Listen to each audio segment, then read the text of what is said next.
Let us fill out the remaining transitions. So the next one is in the await slot filling. If the user were to say yes, and we just select the existing intent, then the bot is going to say use Dialogflow CX. And then it's also going to add an option to start over. Let's go ahead and paste that in. And you don't have to do any page transitions. So this is done, and then you add another route which is going to be user says no, and in this case it's going to say, do you expect lengthy conversations with plenty of follow-up intents? So that's what the agent is going to ask the user, and here it's going to give them the option to choose yes or no. So let's go ahead and copy that too, save it.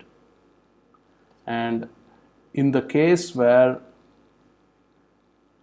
so this is going to just transition over to another page called await follow-up. This is a new page.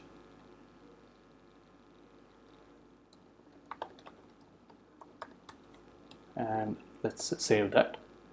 That's created a new page inside the flow builder, and here we are going to just add two more of these intent routes. If the user says yes, and remember that this is ending the conversation in both cases.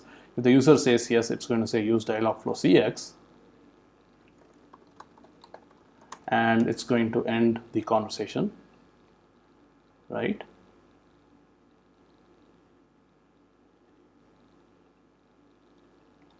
And let's save it. And you don't have to do anything else because there is no need to do a page transition in this point.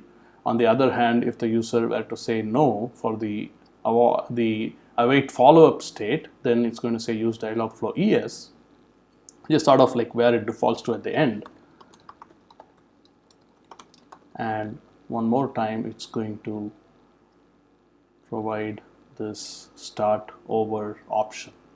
And that's pretty much it. So we have completed the whole bot right now. It's got all the states. The only thing that we have left to do is to go into the default welcome intent and edit this intent and add the phrase start over, and go ahead and save it.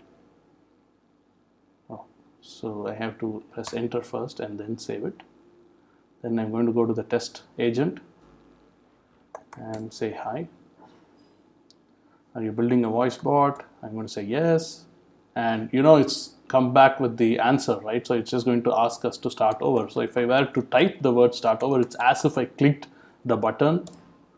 So it's asking the same question, are you building a voice bot? So now if I say no this time, it's asking a different question, are you building a pure FAQ bot? And this time I'm going to say yes, and it's come back with an answer, use Dialogflow ES. So if I were to say start over, it's gone back to the first question one more time. I'm going to say no, again a no, and this time I'm going to say yes for the slot filling, and it's going to say use Dialogflow CX. So the final thing that we need to test is do the start over, and no for voice bot, no for pure FAQ bot, no for slot filling, and let's just say yes for lengthy conversations. In this case, it's done use Dialogflow CX. If you look at the custom payload, you'll also see that it's allowing you to do a start over. So we have completely tested the flows which we have inside this particular decision tree chatbot which we have built using Dialogflow CX. In the next lesson, I'm going to show you how you can take it from here and add it